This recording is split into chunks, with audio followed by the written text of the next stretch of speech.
Hello everyone, welcome to Learn English with Nimra, your new go-to place to learn English easily.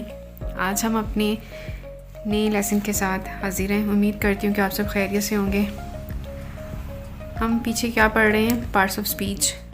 दो जो parts of speech हैं हम उनको cover कर चुके हैं। फर्स्ट था नाउन, उसको हमने कवर कर लिया है, और सेकंड जो है प्रोनाउन, उसको हम कवर कर चुके हैं, उसकी टाइप्स भी पढ़ चुके हैं।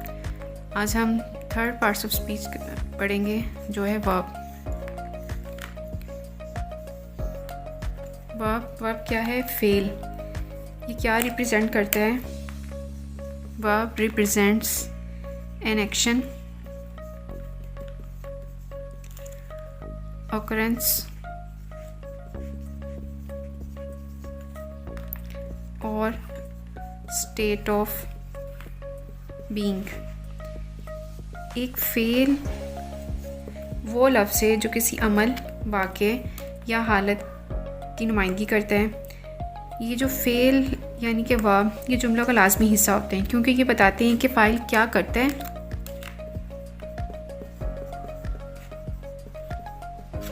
या क्या वाक़या हुआ है। ये हमें जो वर्ब हैं ये इस चीज़ का आंसर हमें करते हैं।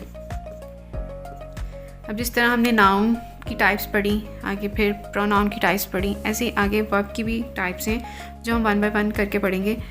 फर्स्ट वन जो इसकी टाइप हम पढ़ेंगे वो है मेन वर्ब। इसके साथ साथ आप नोट करते जाइएगा, जिसे हम कहते हैं लेक्सिकल वर्ब भी।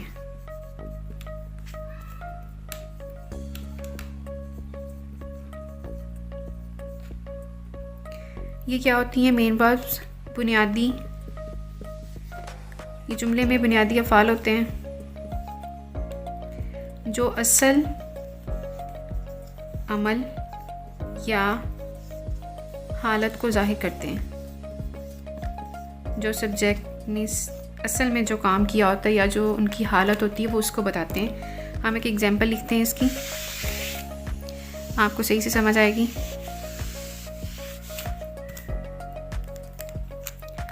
I eat breakfast at 8 AM। इसमें ये जो मेन वर्ब है वो है eat। She sings beautifully।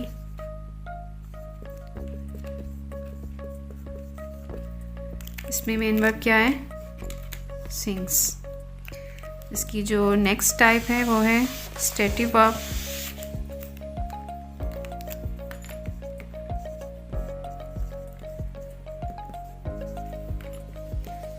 ये क्या करती हैं? डिस्क्राइब्स अ स्टेट और a condition rather than an action. कि ये इसमें कोई अमल नहीं, हम ये वाली जो वर्ब्स होते हैं स्टेटिव वर्ब्स, इसमें कोई अमल शो नहीं होता। इसमें स्टेट होती है या फिर कोई कंडीशन होती है। ये किसी अमल की बजाय हालत या कैफियत को ज़ाहिर करते हैं।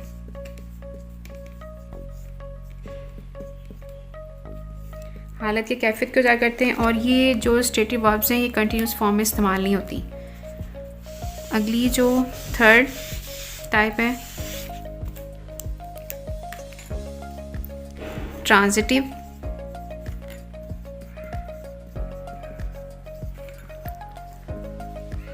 वर्ब्स और एक है इनट्रांजिटिव। ये दोनों बहुत मज़े की हैं। ट्रांजिटिव वर्ब्स ऐसी वर्ब्स होती हैं जिन्हें डायरेक्ट ऑब्जेक्ट की ज़रूरत होती है अपना मायने मुकम्मल करने के लिए। एग्जाम्पल दे रही हूँ, शी बॉट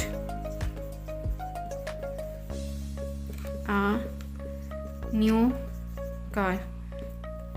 ट्रांजिटिव में हमने देखा है कि डायरेक्ट ऑब्जेक्ट की ज़रूरत होती है, और इन ट्रांजिटिव वर्ब में क्या होगा? इसके उलट हो जाएगा, इसके ऑपोजिट हो जाएगा कि उसमें आपको डायरेक्ट ऑब्जेक्ट की ज़रूरत नहीं होगी।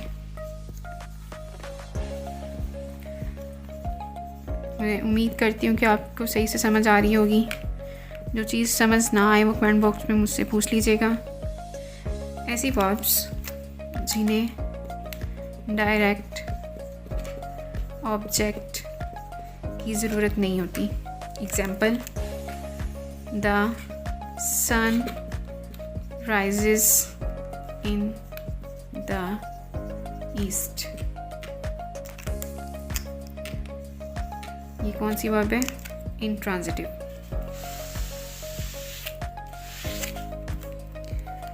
नेक्स्ट जो इसकी टाइप है वो है एक्शन वर्ब्स।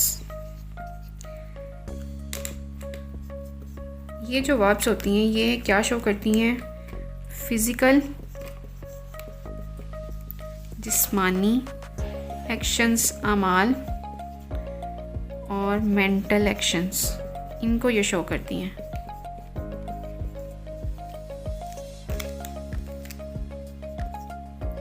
एग्जाम्पल आपके सामने लिख रही हूँ, he runs fast. Runs fast, इसमें ये कौन सी मतलब इसमें कौन सा एक्शन शो हो रहा है? फिज़िकल या मेंटल? ये क्या है? Physical action.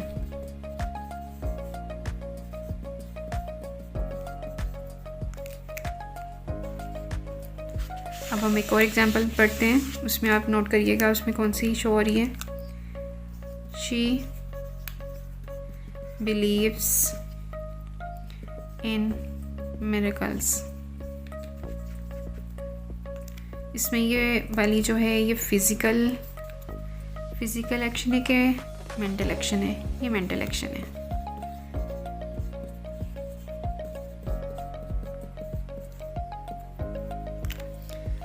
अगली जो टाइप है वर्ब की वो है रेगुलर वर्ब्स।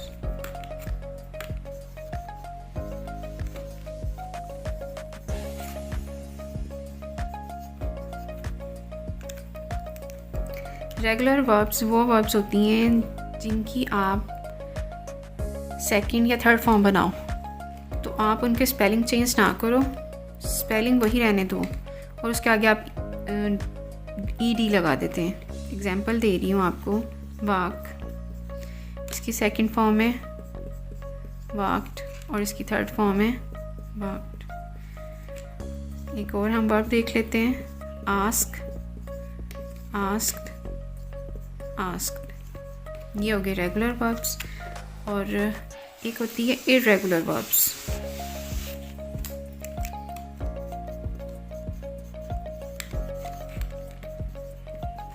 इर्रेगुलर वर्ब्स वो वर्ब्स होती हैं कि जब आप उनकी फॉर्म बनाओ सेकंड या थर्ड तो उनके स्पेलिंग टोटली चेंज हो जाते हैं। जैसे गो, वेंट, गॉन, कम, केम, कम। साथ साथ नोट करते जाइएगा। आगे जो इसकी एक टाइप है इन्फिनिटिव वर्ब।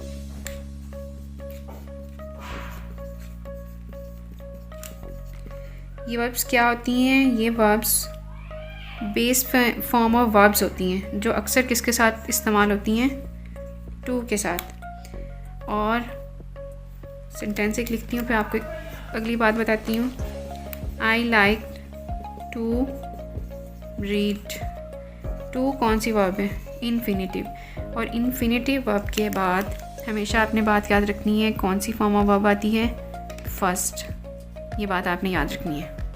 अक्सर ये जब हम कोई चीज़ लिखते हैं या स्टूडेंट्स अक्सर ये मिस्टेक करते हैं, वो यहाँ पे भी एस लगा देते हैं या फिर सेकंड फॉर्म या थर्ड फॉर्म या आईएनजी लगा देते हैं। इन्फिनिटिव वर्ब के बाद हमेशा यहाँ पे कौन सी फॉर्म आती है? फर्स्ट फॉर्म ऑफ वर्ब आती है। नेक्स्ट हम इसकी टाइप देखते हैं वर्ब की, फ्रेजल वर्ब।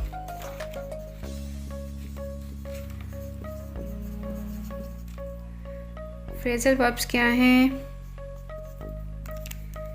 ये एक वर्ब है और ये एक या एक से ज़्यादा प्रेपोजिशंस या एडवर्ब के मजमूए से बनती है। मतलब आप एक वर्ब के साथ कोई प्रेपोजिशन लगा दोगे तो फ्रेजल वर्ब बन जाएगी। फ्रेजल वर्ब के साथ आप कोई प्रेपोजिशन ऐड कर दोगे।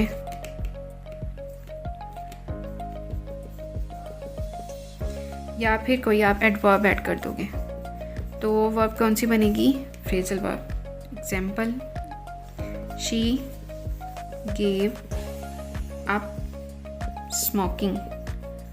अब यहाँ पे गेव क्या थी? वर्ब, और इसके साथ हमने ये प्रेपोजिशन लगा दी है गेव अप स्मोकिंग। उसका मायने भी चेंज हो गया है। अब इसका मायने क्या है? शी गेव अप स्मोकिंग, उसने वो जो स्मोकिंग थी उसने वो छोड़ दी है।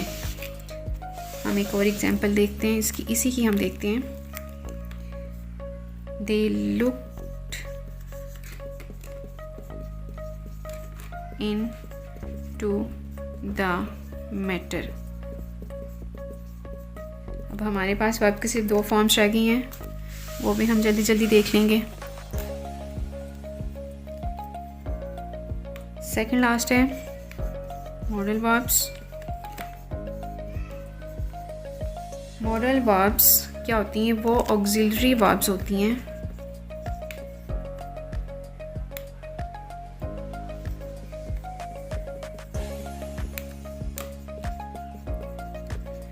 जो क्या करती हैं? पॉसिबिलिटी, एबिलिटी, परमिशन, नेसेसिटी और ऑब्लिगेशन को शो करती हैं। और मॉडल वर्ब्स के लिए जो हम वर्ड्स यूज़ करते हैं वो हैं can,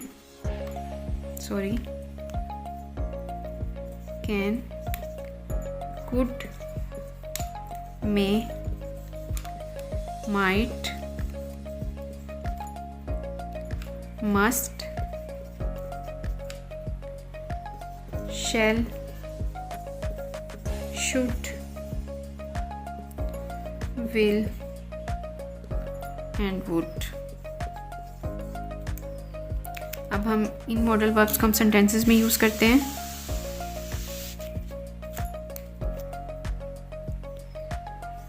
she can speak 3 languages. यहाँ पे एबिलिटी शो हो रही है, काबिलियत। शी कैन स्पीक 3 लैंग्वेजेस, वो 3 ज़ुबानें बोल सकती हैं। हम नेक्स्ट एग्जांपल देखते हैं। मे आई कम इन, इसमें आप परमिशन ले रहे हो। नेक्स्ट जो एग्जांपल है, इट माइट रेन टुडे। यहाँ पॉसिबिलिटी शो कर रहे हो कि आप इम्कान कर रहे हो, इम्कान जाहिर कर रहे हो कि हो सकती है। इट माइट रेन टुडे, आज बारिश हो सकती है। और जो लास्ट टाइप है वर्ब की वो है ऑक्सिलरी वर्ब्स।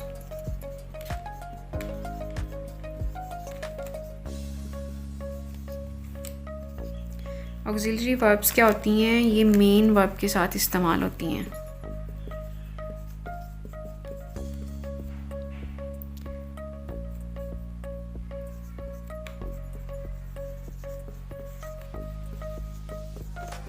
ये मुख्तलिफ टेंसेस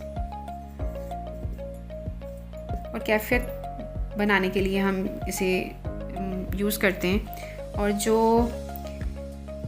ऑक्सिलरी वर्ब्स हैं, जो ज़्यादातर बुनियादी जो ऑक्सिलरी वर्ब्स हैं वो क्या, वो कौन सी हैं? बी, डू और हैव। अब हम इन्हें टेंसेस में यूज़ करते हैं। She is singing a song, ये बी फॉर्म है। Do you like coffee. उम्मीद करती हूँ कि आपको वर्ब्स की सारी जो टाइप्स हैं वो बहुत अच्छे से समझ आई होंगी।